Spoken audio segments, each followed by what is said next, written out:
Good morning, good afternoon, or good night, and welcome to Command Power, the show where we discuss all things Magic the Gathering with a focus on Commander. And today we're bringing you a new deck tech. It is Rivaz of the Claw from the new Dominaria United set, and this one is a sweet dragon tribal commander. It's going to come down on turn 3 and ramp us 2 mana, meaning that we can be dropping 6-drop dragons by turn 4. That is sweet all by itself, but that's not all it does. We can also play a dragon from our graveyard every single turn, so we have a few ways to build this, a few incentives. We're trying to go a little bit, obviously dragon tribal, but we also want our dragons to go to the graveyard, so we need to have dragons that sacrifice a little bit or have enter the battlefields to make it good so that we can recast them. We also want to fill up our graveyard in a couple of ways, although we're not too focused on that.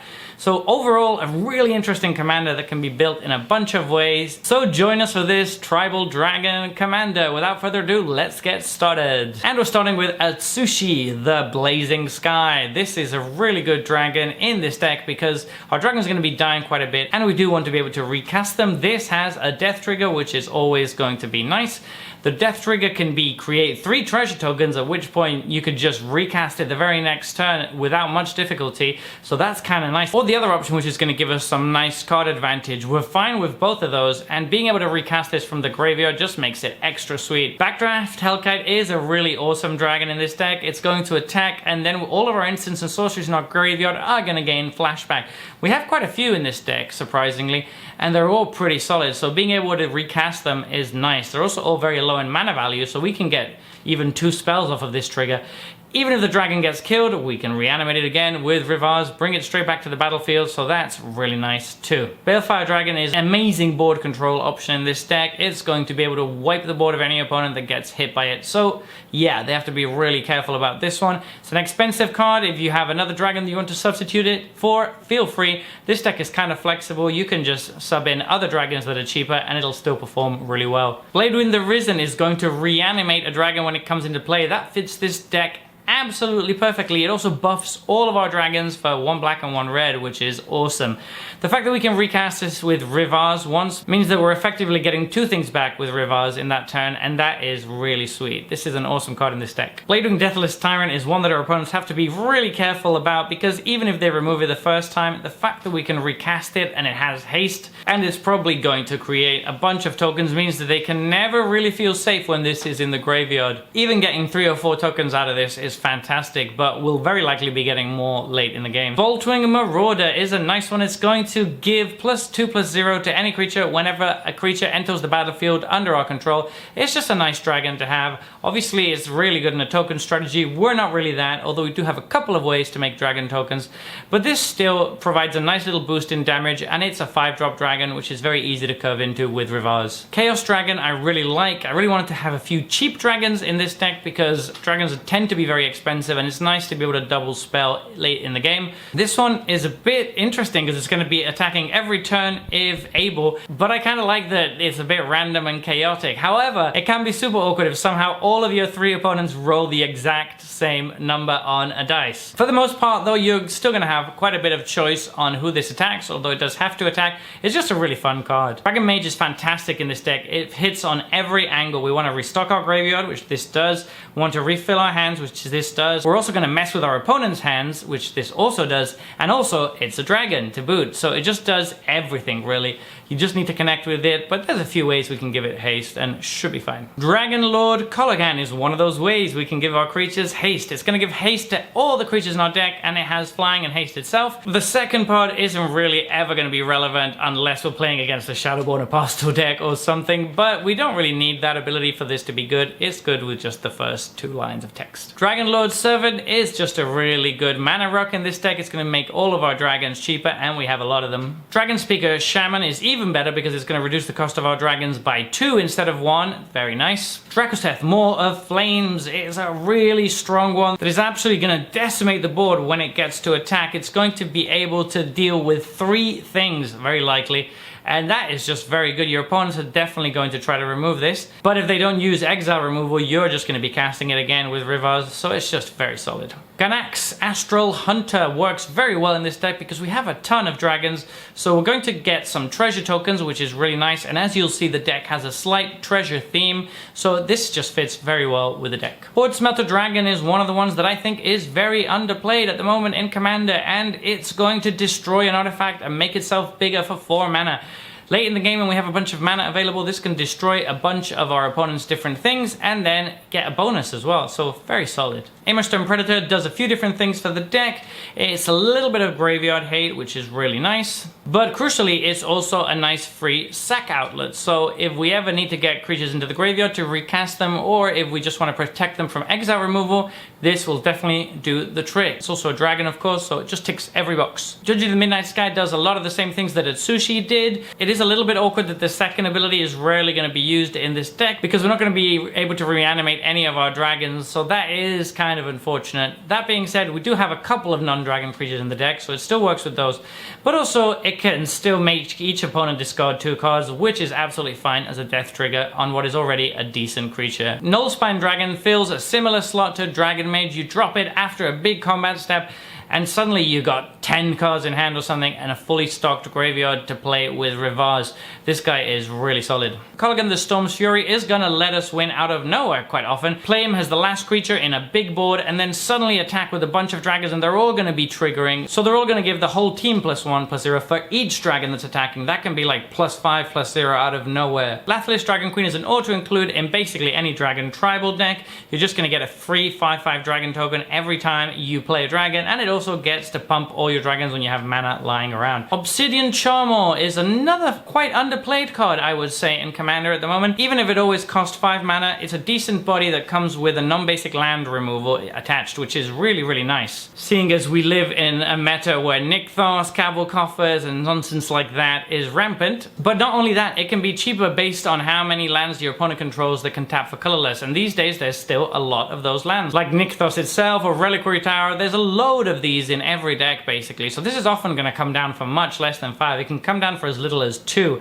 A 4/4 flyer for 2 that destroys a non-basic land is a really, really good card. Patron of the Arts is one of the cheap dragons in the deck. It's going to make a treasure when it enters the battlefield or dies, so it ticks every box we want. It makes treasures for our treasure synergies. It's a dragon, so we can recast it, and it has an enter the battlefield and die trigger, so it's just excellent in this deck. Reckless Barbarian is quite similar to Patron of the Arts in that it's a cheap dragon.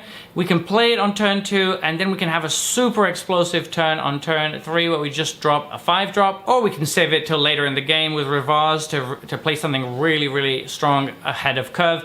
We can also just recast it from the graveyard to set up a pretty big turn later on. It's just nice to have a dragon that costs less than 5 mana. Scourge of Valkas is one of our finishers of choice. It's going to let us deal damage equal to the number of dragons we control whenever any dragon enters the battlefield. That adds up very fast. This is a must kill for our opponents basically. Shivan Devastator is one I'm going to put in because I just pulled it in the pre-release and I want to try it out. I think this card should be quite good in the deck. It's just a nice mana sink that we have, and the haste can win games out of nowhere sometimes. Skargan Hellkite is another nice mana sink, so we're always going to choose to put it in with a +1/+1 counter basically, and then we can just start like hitting stuff for 4 mana with any mana we have spare. So it could just be killing our opponent's creatures, or it could just be going face to end the game. Steel Hellkite can help us control the board a little bit while still being a dragon. Not much to say here. This is a staple in Commander, even though it is seeing less and less played these days. The Swashbuckler Extraordinaire is very good because a dragon with an ETB that's going to make a treasure token, but it also lets us use all these treasures that we're making by sacrificing them to give our team double strike as they attack. That can end games out of nowhere as well, and you don't need to have this attacking, so just like a bunch of the other cards in the deck, it kind of has pseudo haste. You can pay it last,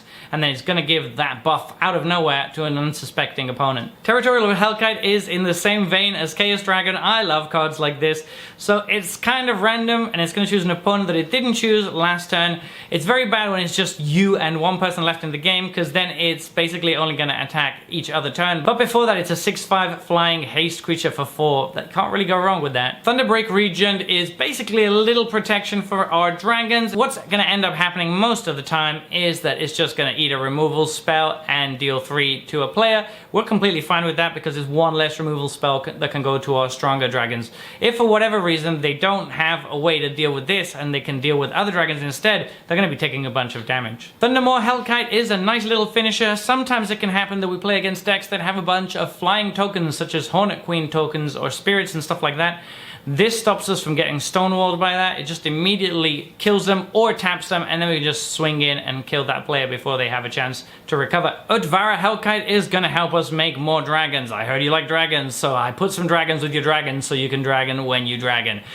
And she does it on attacking and not combat damage, which is awesome. Verix Bladewing is a nice little one. We get 2 dragons for 1 card. It's going to trigger all of our dragon things twice. Wrathful Red Dragon is there to give us a little bit of inevitability, and it combos so well with Blasphemous Act. It also means that our opponents can't play their own Blasphemous Acts into a board with this in play because they just get absolutely destroyed by it. We have a couple of ways to protect it, like Malakir Rebirth. So if we go for the wombo combo and play a Blasphemous Act and they try to kill this with non-exile removal, we just Malakir Rebirth it and bring it right back into play, and suddenly we're dealing like 90 damage to our opponents. And we're moving on to the mana rocks. Arcane Signet is just a staple in pretty much every commander deck at this point that is 2 or more colors. Carnelian Orb of Dragonkind is a nice one for giving our dragons haste. Conjurer's Closet is going to let us avoid the Rivaz exile clause, so that's why it's in the deck. If you exile a creature that you played with Rivaz with this, it's going to come back without remembering that it has the exile clause. Because Rivaz only exiles when the creature actually dies, and if you play this, it doesn't die. So that's why it's in there, and we also have a bunch of ETBs, so it's good anyway. Dragon's Hood is fantastic, of course, so it's going to add mana to the deck. It's just another mana rock, but it's also going to draw us a card because we're always going to be playing dragons and getting counters on this. Hazoret's Monument is very good in this deck. All of our red creatures are going to cost 1 less to play. That's pretty much every creature in the deck. And then whenever we cast a creature spell, we're going to discard a card and draw a card. We want to be filling up the graveyard and we want to be restocking our hand. This hits every angle. We have the good old regular Orb of Dragonkind here, so it's a mana rock for 2. That's always going to be decent. It only works on dragon spells, but it's not much of a downside in this deck. And then late game we can trade it in for hopefully a dragon in the top 7 cards of our library, but sometimes I'm so unlucky that I actually miss on that ability. Fractal Signet is just a nice 2-cost mana rock. So is Talisman of Indulgence. Whip of Erebos does a couple of things. It's just another way to reanimate creatures from the graveyard, which is always nice. But more importantly, it gives us a little bit of lifelink, which can be important in case we take too much damage early on while we're durdling around playing big dragons. Dragon Tempest is going to give all of our dragons haste when they come into play, so excellent haste enabler here. And then it's also another effect that deals damage to anything based on the number of dragons we have in play. Just very, very good in any dragon tribal deck. Molten Echoes I love in any tribal deck that is in red, and this is no different, particularly with dragons where they're so big and they have such flashy abilities. Getting a copy of them is really, really good. And quite a few of our creatures have enter the battlefield abilities, so this is really sick. Imagine doing this with Bladewing the Risen and getting 2 dragons back from your graveyard. Woo! Necropotence is there just in case we need some more card draw. I might remove it from the deck if I find it's not necessary. The triple black can occasionally be a bit awkward to play as well. Blasphemous Act is always a good removal spell, but it also combos with Wrathful Red Dragon in this deck, so very, very good. It's also a really good one to recast with our Backdraft Dragon, so very good in this deck. Crux of Fate should be in any dragon themed deck. We can just wipe our opponent's board and keep all of ours intact. Dreadbore is good catch-all removal. Faithless Looting is particularly good in this deck because it can let us fill up the graveyard with stuff that we can then play with Rivaz, giving us virtual card advantage. Incarnation technique we just talked about in our underrated black cards video. It's going to be really, really good in this deck to mill 10 cards and get 2 huge dragons back for 5 mana. Reanimate is one of the best reanimation spells in Commander. We are going to take quite a bit of life in this deck, but hopefully it should be worth it. Vandoblast is going to let us deal with all those pesky artifacts that the opponents tend to have. Bedevil is a catch-all removal spell. Big Score does a lot of things that we want. It lets us ramp with treasures, it hits our treasure synergies, and it also fills up our graveyard. K-Swap is a staple in any red deck. Colligan's Command is going to always have great modes in this deck. We can return a creature card from our graveyard to our hand, and since our graveyard is going to be so stocked, that's going to happen quite often. We can also destroy an artifact, which is great in Commander. We can also just kill a utility creature by dealing 2 damage to it, and if the worst comes to the worst, we can just make somebody discard. It's basically always a 2-for-1. Poison the Cup is a card that I I originally included because Haunting Voyage was in the deck. I've removed Haunting Voyage, but I still want to give this a chance.